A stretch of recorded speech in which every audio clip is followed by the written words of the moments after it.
जय हिंद मेरे प्यारे बच्चों। आज विज्ञान में हम शुरू करते हैं प्रकाश। जो बहुत विज्ञान का जो पार्ट है भौतिक विज्ञान प्राकृतिक घटनाएं, उसमें जो पहला टॉपिक आता है, जो पहला चैप्टर आता है वो होता है प्रकाश और प्रकाश का परावर्तन। तो प्रकाश का परावर्तन पढ़ने के पहले सबसे पहले हमें ये जानना जरूरी होता है कि प्रकाश क्या होता है। ठीक है, जैसे ये कमरा आप देख रहे हैं, कमरे में क्या है? प्रकाश है।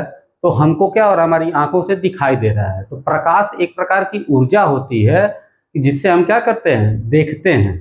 तो प्रकाश वह ऊर्जा है जिसके द्वारा हमें दिखाई देता है। अगर आपको परिभाषा पूछे कि प्रकाश किसे कहते हैं, तो हम सीधे सीधे लिख सकते हैं कि वह ऊर्जा जिसके द्वारा हमें दिखाई देता है वही क्या होता है, प्रकाश होता है। अगर इस कमरे में क्या करें, हम सारे बल्ब को बुझा दें तो क्या होगा, हमें दिखाई देना बंद हो जाता है। प्रकाश ऊर्जा है जो हमारी आंख के रेटिना पे जब पड़ता है तो हमारी आंख की जो रेटिना जो होती है वो उद्दीप्त हो जाती है। उसमें एक सेंसेशन फील होता है कि हाँ अब हमको दिखाई दे रहा है। अगर यही लाइट क्या कर दी जाए, बंद कर दी जाए, तो हमें कुछ भी दिखाई नहीं देगा। अब आप पूछेंगे कि प्रकाश जो है ऊर्जा कैसे है? तो ऊर्जा इसलिए है कि जो आपके घरों में सोलर पैनल लगा होता है, ठीक है, तो सोलर पैनल आप देखते हैं ना, उस पर तो पड़ता प्रकाश है, लेकिन वो आपको मिलता क्या है घर में? बिजली। तो बिजली क्या है, एक प्रकार की ऊर्जा है। अब इस समय क्या है, गर्मियों का मौसम चल रहा है, सूर्य का तांडव आप देख रहे हैं, पारा जो है 45 डिग्री के पार जा रहा है। तो क्या हो रहा है, वो प्रकाश ही है ना, उसी की ऊर्जा से तो क्या होता है, हमें गर्मी महसूस हो रही है। ठीक है, तो प्रकाश क्या होता है, वो एक ऊर्जा होती है जिसके द्वारा हमको दिखाई देता है। ठीक है, तो प्रकाश पढ़ने से पहले ये प्रकाश के बारे में हमने जान लिया। अब हम देखते हैं कि प्रकाश की प्रकृति क्या होती है। प्रकाश की प्रकृति, ठीक है, प्रकाश की प्रकृति का मतलब हुआ कि nature of light. Nature of light जो मैं बोलते जा रहा हूं, आप लोग इसका नोट्स बनाते रहिएगा। नेचर ऑफ लाइट, ठीक है।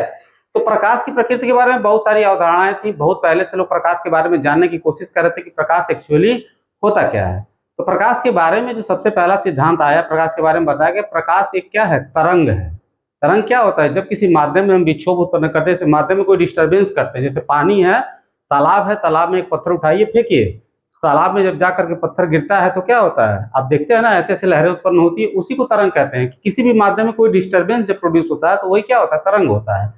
तो प्रकाश एक तरंग होता है, पहले कहा गया। ठीक है, बहुत सारी ऐसी घटनाएं होती है प्रकाश से संबंधित जिससे पता चलता है कि हाँ प्रकाश तरंग है। ठीक है, एक डिस्टर्बेंस है। जैसे प्रकाश का परावर्तन, प्रकाश जो है किसी जब सरफेस से टकराता है तो टकरा करके क्या होता है, फैल जाता है, या कहीं भी गिरता है तो गिर करके क्या होता है, फैलता है। ठीक है, जैसे अगर मान लीजिए कि जैसे हमारा घर का कमरा होता है, दिन के समय में क्या होता है कि डायरेक्ट लाइट नहीं आती है। अगर सूर्य का प्रकाश डायरेक्ट भी ना आ रहा हो तब भी हमको पता चलता है कि हाँ दिन है। क्यों? क्योंकि जो सूर्य का प्रकाश होता है जमीन के ऊपर गिरता है तो वहां से परावर्तित होकर के हमारे कमरों में आता है। ठीक है, तो अगर प्रकाश तरंग ना होता तो ऐसा नहीं होता। प्रकाश का अपवर्तन, प्रकाश का अपवर्तन क्या घटना होती है कि प्रकाश जब चलता है, ठीक है, एक माध्यम से दूसरे माध्यम में जाता है। माध्यम बदलने का मतलब ये हुआ कि जैसे हवा में प्रकाश चल रहा है, ठीक है, और प्रकाश जो है फिर पानी में चला गया तो माध्यम परिवर्तित हो गया ना, हवा से क्या हुआ, पानी। जब हवा से पानी जाएगा तो अपने मार्ग से थोड़ा सा मुड़ जाता है। ठीक है, तो ये क्या होगा, इसको हम कहते हैं अपवर्तन, रिफ्रैक्शन ऑफ लाइट। इसी तरीके से घटना होती है प्रकाश का व्यतिकरण। व्यतिकरण की बात करें, व्यतिकरण क्या होता है? व्यतिकरण आप ऐसे समझिए कि जैसे कभी कभी बच्चे क्या करते हैं, नहाते समय साबुन हाथ पे लेते हैं और उसका गोला बना देते हैं। ठीक है, वो उड़ता है, ठीक है, गुब्बारा बना के, बुलबुला बना के। अब उसमें देखते हैं कई सारे कलर दिखाई देते हैं, तो ये एक व्यतिकरण की घटना है। ठीक है, इसके बाद होता है विवर्तन, डायफ्रैक्शन। ठीक है, प्रकाश जो है जब किसी तीक्ष्ण मोड़ पे जाता है, बहुत ही पतले मोड़ पे जाता है, तो वहां से क्या होता है, मुड़ जाता है। ठीक है, तो ये विवर्तन होता है। तो ऐसी कई सारी घटनाएं होती हैं कि जिससे ये पता चलता है कि प्रकाश क्या है, एक तरंग है। लेकिन बाद में क्या हुआ कि जब सोलर सिस्टम का खोज हुआ, सोलर पैनल की बात अगर हम करें तो सोलर पैनल क्या होता है, वो सोलर सेल होता है। उसके ऊपर जब प्रकाश पड़ता है तो वहां से क्या होते हैं, इलेक्ट्रॉन निकलते हैं, आवेश उत्सर्जित होता है, जिससे क्या होता है, बिजली हम बनाते हैं। तो एक तरंग जो है बिजली कैसे प्रोड्यूस कर रहा है, इलेक्ट्रॉन कैसे निकाल रहा है, क्योंकि इलेक्ट्रॉन का नेचर क्या होता है, वो तो पार्टिकल होता है। बात आ रही समझ में? तो इलेक्ट्रॉन कैसे निकालता है, तो कुछ लोगों ने कहा कि नहीं, प्रकाश कण है। तो बाद में ऐसे बहुत सारी अवधारणाएं चलती रही। तो सबसे लास्ट में जो आया वो प्लैंक का क्वांटा सिद्धांत आया। प्लैंक का क्वांटा सिद्धांत ये कहता है कि प्रकाश की जो प्रवृत्ति होती है, ठीक है, वो प्रकाश ऊर्जा के छोटे छोटे पैकेट के रूप में चलता है, जिन्हें हम क्या कहते हैं, फोटॉन कहते हैं। ठीक है, प्रकाश ऊर्जा के छोटे छोटे पैकेट के रूप में चलता है, जिसे हम क्या कहते हैं, फोटॉन। और जब किसी ये सरफेस पे गिरता है, जब किसी पृष्ठ पे गिरता है, जैसे मान लीजिए जो सोलर सेल होते हैं, तो घरों में सोलर पैनल लगा होता है, उसके ऊपर गिरेगा तो उससे क्या करेगा, क्योंकि ऊर्जा का छोटा पैकेट होता है, तो उस पैकेट से ऊर्जा इलेक्ट्रॉन लेता है और निकल के बाहर जाता है, जो क्या होता है, बाहरी परिपथ में जो प्रवाहित होता है तो हमें विद्युत की प्राप्ति होती है। ये मैं एक जनरल चीज आपको बता रहा हूँ, ठीक है। तो प्रकाश के कण भी है, तरंग भी है, दोनों तरह के गुण प्रदर्शित करता है। इसलिए प्रकाश की प्रकृति क्या होती है, द्वैती होती है, डुअल नेचर कहा जाता है इसको, ठीक है। अब बात आती है प्रकाश के स्रोत। प्रकाश के स्रोत, स्रोत क्या, सोर्स। अब स्रोत का मतलब क्या होता है कि प्रकाश किन किन चीजों से उत्पन्न होता है, प्रकाश कहां से हमको प्राप्त होता है। तो देखिए प्रकाश के दो सोर्स होते हैं, एक होता है दीप्त और दूसरा होता है अदीप्त। पहला क्या होता है, पहला होता है दीप्त स्रोत, दीप्त स्रोत, ठीक है। दीप्त स्रोत का मतलब होता है ल्यूमिनस, ल्यूमिनस, ठीक है, सोर्स, ठीक है। और दूसरा होता है अदीप्त स्रोत, अदीप्त स्रोत। अदीप्त स्रोत का मतलब होता है कि नॉन ल्यूमिनस सोर्स, ठीक है। अब ये दीप्त स्रोत और अदीप्त स्रोत क्या होते हैं, तो सबसे पहले हम दीप्त स्रोत की बात करते हैं। देखिए वे सभी स्रोत या वे सभी वस्तुएं जिनका खुद का अपना प्रकाश होता है, उन्हें हम क्या कहते हैं, दीप्त स्रोत, प्रकाश का दीप्त स्रोत कहते हैं, जिनका खुद का अपना प्रकाश होता है। जैसे इस कमरे में जो लाइट आ रही है बल्ब से आ रही है, ठीक है, बल्ब का क्या है, खुद का अपना प्रकाश है, ठीक है। बल्ब को हम जलाएंगे, वो जलेगा, प्रकाश देगा, तो वो क्या होता है, दीप्त स्रोत होता है। तो दीप्त स्रोत की अगर एग्जाम्पल की बात करें, जो ल्यूमिनस ऑब्जेक्ट है, सबसे पहला एग्जाम्पल हो गया सूर्य, ठीक है। सूर्य का खुद का प्रकाश होता है, जो धरती पे आता है, पूरे धरती पे जीवन का और ऊर्जा का कारण क्या है, सूर्य का प्रकाश ही है, तो वो क्या हुआ, दीप्त स्रोत हुआ, ठीक है। तारे, तारों का खुद का प्रकाश होता है, तो जिनका खुद का अपना प्रकाश होता है उन्हें हम क्या कहते हैं, दीप्त स्रोत कहते हैं। इसके बाद होता है अदीप्त स्रोत। अदीप्त स्रोत का मतलब होता है नॉन ल्यूमिनस ऑब्जेक्ट, ठीक है। अदीप्त स्रोत वे स्रोत होते हैं जिनका खुद का प्रकाश नहीं होता है, लेकिन वो सूर्य के प्रकाश, जब उनके ऊपर प्रकाश पड़ता है, कोई भी सूर्य का प्रकाश पड़े या कोई भी प्रकाश पड़े, तो वो क्या होते हैं, चमकने लगते हैं। ऐसे सोर्सेस को कहा जाता है अदीप्त स्रोत, ठीक है। जैसे सबसे बड़ा एग्जांपल हमारा चंद्रमा है, ठीक है। चंद्रमा, चंद्रमा का खुद का प्रकाश नहीं है, जब सूर्य का प्रकाश उसके ऊपर पड़ता है तो चंद्रमा क्या होता है, हमको दिखाई देता है। जो ग्रह होते हैं, जैसे सुबह सुबह अगर आप पूरब दिशा में देखिए, तो सुबह सुबह, जिसको सुबह का तारा कहा जाता है, वीनस जो प्लेनेट है, ठीक है ना, वो बहुत तेजी से चमकता है, बहुत ज्यादा चमकता है, ठीक है। तो उनको लगता है बहुत बड़ा तारा, वो क्या है, प्लेनेट है। वो सूर्य का प्रकाश जब उसके ऊपर पड़ता है तो क्या होता है, चमकता है, ठीक है। तो ऐसे स्रोत को हम अदीप्त स्रोत कहते हैं। वे स्रोत, ठीक है, जिनका स्वयं का प्रकाश नहीं होता है, जो सूर्य का प्रकाश या कोई अन्य प्रकाश पड़ने पर क्या होते हैं, चमकते हैं या प्रकाश को परावर्तित करते हैं, उन्हें हम क्या कहते हैं, अदीप्त स्रोत कहते हैं। अदीप्त स्रोत वे स्रोत जिनका खुद का प्रकाश होता है, उन्हें दीप्त स्रोत कहा जाता है। जैसे सूर्य हो गया, तारे हो गए, मोमबत्ती हो गई आपका, ठीक है, बल्ब हो गया, विद्युत बल्ब हो गया, ठीक है। प्राकृतिक सोर्स में एक और बात करें, वो क्या होता है, जुगनू, जो रात में टिमटिमाते हैं, ठीक है, उनका भी खुद का प्रकाश होता है, तो वो क्या हो गए, दीप्त स्रोत हो गए, ठीक है। तो आई थिंक इतना समझ में आ गया। जो आपको बताया जा रहा है आप उनको नोट करते जाइए, ठीक है। अब जो अगला टॉपिक हमको डिस्कस करना है वो है प्रकाश का परावर्तन। प्रकाश का परावर्तन, प्रकाश का परावर्तन, ठीक है। इसको कहा जाता है रिफ्लेक्शन, रिफ्लेक्शन ऑफ लाइट, ठीक है। अब हम बात आती प्रकाश का परावर्तन क्या होता है।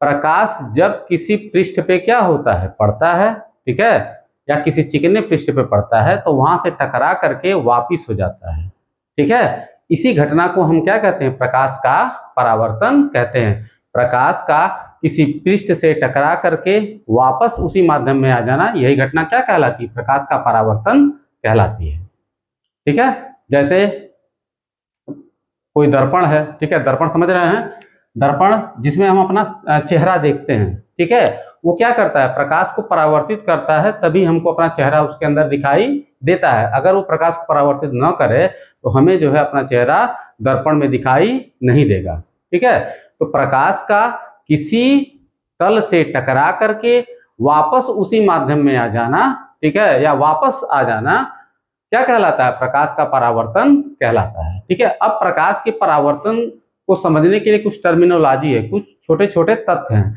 आप जरा उनको समझिए। ठीक है, अब देखिए समझिएगा, मान लीजिए कि कांच की एक कोई प्लेट हम ले लेते हैं, ये कांच की एक कोई प्लेट है। ठीक है, कांच का प्लेट हो गया, ठीक है, जिसे आर पार दिखाई दे। ठीक है, अगर इसके एक सतह को हम क्या करते हैं? पेंट कर देते हैं। किससे पेंट कर देते हैं? जैसे आप दर्पण देखते होंगे, जो घर में शीशा होता है, चेहरा देखने के लिए यूज किया जाता है, उसमें क्या होता है? एक साइड आप देखिए कुछ नहीं लगा होता, लेकिन दूसरे साइड क्या किया होता है? वो पेंट किया रहता है। ठीक है, तो एक साइड को अगर पेंट कर दिया जाए तो दूसरा जो साइड होगा, ठीक है, ये जो है पेंटेड है, ये पेंट किया हुआ तल है, पेंट किया हुआ तल। ठीक है, तो इसका जो दूसरा साइड है जो पेंट नहीं किया होता है, ये परावर्तक तल हो जाता है। क्या होता है? परावर्तक तल। और ये क्या करने लगता है? प्रकाश को परावर्तित करने लगता है। ठीक है, तो जब कोई प्रकाश की किरण क्या होती है? इस तल पे पड़ती है। ठीक है, ये प्रकाश की किरण है, प्रकाश की किरण। ठीक है, जब कोई प्रकाश की किरण क्या होती है? इसके ऊपर आकर के पड़ती है, तो यहीं से ये क्या हो जाती है? परावर्तित हो जाती है। ठीक है, यहीं से ये क्या हो जाती है? अब देखिए यहाँ पे ये गिरी, ठीक है, और गिर करके यहीं से टकरा गई और इधर चली आई। ठीक है, तो यही घटना क्या कहलाती है? प्रकाश का परावर्तन कहलाती है। ठीक है, तो इसमें देखिए जो पहली किरण है जो गिर रही है, AO, ठीक है, AO, ये जो किस किरण को आप देख रहे हैं, ये क्या हो रही है? आकर के दर्पण के ऊपर गिर रही है ना। ठीक है, तो गिर रही है, तो इस किरण को हम कहते हैं आपतित किरण। क्या कहते हैं? आपतित किरण। ठीक है, या इसको कहा जाता है इंसिडेंट रे। क्या बोलते हैं? Incident ray. ठीक है, जो किरण टकरा के वापिस जाती है, अब ये किरण जो है यहां से टकरा के क्या हो रही है? वापिस जा रही है। ठीक है, इसको हम कहते हैं परावर्तित किरण। क्या बोलते हैं? परावर्तित किरण। ठीक है, इसको कहा जाता है रिफ्लेक्टेड रे। क्या बोलते हैं? Reflected ray. ठीक है, आप जो है वीडियो पॉज करके ये सारी चीजों को नोट करते जाइएगा। ठीक है, जहां प्रकाश की किरण गिरती है, इस बिंदु को कहा जाता है, ये जो होता है O, ठीक है, ये आपका, इसे कहा जाता है आपतन बिंदु। आपतन बिंदु। ठीक है, इसको कहा जाता है पॉइंट ऑफ इंसिडेंस। इंसिडेंस, ये पॉइंट ऑफ इंसिडेंस होता है। ठीक है, अब देखिए, अच्छा हाँ, एक चीज जो है जो बताना, थोड़ा बताया भी हूं मैं, लेकिन जो और डिटेल में बताना चाहिए था कि जब मैं कांच के जैसे मान लीजिए कांच का हमने कोई प्लेट लिया, इसके एक साइड को जो पेंट कर दिया, ये पेंट किया हुआ तल हो गया। ठीक है, तो इससे परावर्तन नहीं होता, जो दूसरा तल होता है वो परावर्तक तल हो जाता है, जिससे परावर्तन होने लगता है। तो इसको हम कहते हैं समतल दर्पण। क्या बोलते हैं? समतल दर्पण। ठीक है, समतल दर्पण कहा जाता है, या इसको कहा जाता है प्लेन मिरर। ठीक है, ये समतल दर्पण होता है, या इसको कहा जाता है प्लेन मिरर। ठीक है, जो हम देखते हैं ना, जिसमें अपना चेहरा देखते हैं, ठीक है, वो क्या होता है? समतल दर्पण ही होता है। ठीक, तो समतल दर्पण से जो प्रकाश का परावर्तन होता है, तो ये चीजें आप समझ में आ गई। ये क्या, ये एक परावर्तन मैंने बताया है, इसमें समतल दर्पण का मैंने क्या किया है? उपयोग किया है, एक उदाहरण के तौर पर लिया है। जो किरण गिरती है, ठीक है, इसे हम कहते हैं आपतित किरण। जो परावर्तित होती है, उसे जो यहाँ टकरा के वापस जाती है, इसको कहते हैं परावर्तित किरण। जहां पे गिरती है, इसको क्या कहा जाता है? आपतन बिंदु कहा जाता है। ठीक है, अब एक चीज देखिए, अगर आपतन बिंदु पर हम 90 अंश का कोण बना दें, कितने अंश का कोण बना दें? 90 डिग्री का। ठीक है, ये एंगल कितने डिग्री का है? 90 डिग्री का है। तो इसको कहा जाता है अभिलंब। क्या बोलते हैं? अभिलंब। ठीक है, या इसको कहा जाता है नॉर्मल। ठीक है, ये हो गया आपका क्या? अभिलंब। ठीक है, अब जो है, जो दो बहुत महत्वपूर्ण चीजें हैं, बहुत इसको ध्यान से आप समझिएगा। देखिए, प्रकाश की किरण यहाँ पे गिरी, ठीक है, और गिर करके परावर्तित हुई, तो जो किरण गिरती है, इसको मैंने क्या बताया? इसको बताया कि ये आपतित किरण है। क्या है? आपतित किरण। ठीक है, वहां पे मैंने लिखा भी है, देखिए कि आपतित किरण है। और जो टकरा के वापस गई उसे हम क्या बोलते हैं, परावर्तित किरण। ये किरण क्या हो गई, टकरा के वापस गई, ठीक है, ये परावर्तित किरण हो गई, ठीक है। तो आपतित किरण और अभिलंब के बीच का जो कोण होता है ये वाला कोण, ठीक है, इसको हम रिप्रेजेंट करते हैं आई से, और इस कोण को कहा जाता है आपतन कोण। क्या कहते हैं, आपतन कोण। और अभिलंब और परावर्तित किरण के बीच जो कोण बनता है इसको आर से रिप्रेजेंट करते हैं, इसको कहते हैं परावर्तन कोण। क्या कहते हैं, परावर्तन कोण, ठीक है। तो अब देखिए मैं यहाँ पे लिख दे रहा हूं, मेंशन कर दे रहा हूं कि एंगल ए ओ एन दिख रहा है ना, ए ओ एन, ठीक है, ये वाला जो क्या है कोण है ये है, इसको हम रिप्रेजेंट करते हैं आई से, और इसको कहा जाता है आपतन कोण, ठीक है। और जो ये दूसरा एंगल है बी ओ एन, ठीक है, एंगल बी ओ एन, ठीक है, इसको आर से प्रदर्शित करते हैं, इसको क्या कहते हैं, परावर्तन कोण, ठीक है। तो आई थिंक आपको ये समझ में आ गया होगा। एक बार मैं ब्रीफ कर देता हूं कि प्रकाश का किसी तल से टकरा करके वापस पुनः उसी माध्यम में चले जाना क्या कहलाता है, प्रकाश का परावर्तन कहलाता है, ठीक है। जो प्रकाश क्या होता है, जो प्रकाश की किरण किसी तल पे गिरती है उस किरण को हम क्या कहते हैं, आपतित किरण कहते हैं। जो टकरा करके वापस जाती है उसे हम क्या कहते हैं, परावर्तित किरण कहते हैं, ठीक है। जहां प्रकाश की किरण गिरती है उसे हम क्या कहते हैं, अभिलंब कहते हैं, सॉरी पॉइंट ऑफ इंसिडेंस कहा जाता है, ठीक है। और अगर इसके ऊपर हम क्या करें, 90 अंश का कोण बना दें, ठीक है, तो इसको क्या कहते हैं, अभिलंब कहते हैं या नॉर्मल कहते हैं। ये क्या होता है, इसे आपतन बिंदु कहते हैं। अभिलंब और आपतित किरण के बीच का जो कोण होता है आपतन कोण होता है, अभिलंब और परावर्तित किरण के बीच का कोण क्या होता है, परावर्तन कोण होता है, ठीक है। तो ये पूरा रहा प्रकाश का परावर्तन, ठीक है। अब हम इसके बाद आगे का जो टॉपिक है डिस्कस करेंगे, जो बहुत इंपॉर्टेंट टॉपिक है और बोर्ड परीक्षाओं में अक्सर पूछा जाता है। नेक्स्ट वीडियो में उसको बताऊंगा, आप उसे नोट कीजिए कि परावर्तन के नियम, परावर्तन के नियम, reflection, laws of reflection, laws of reflection.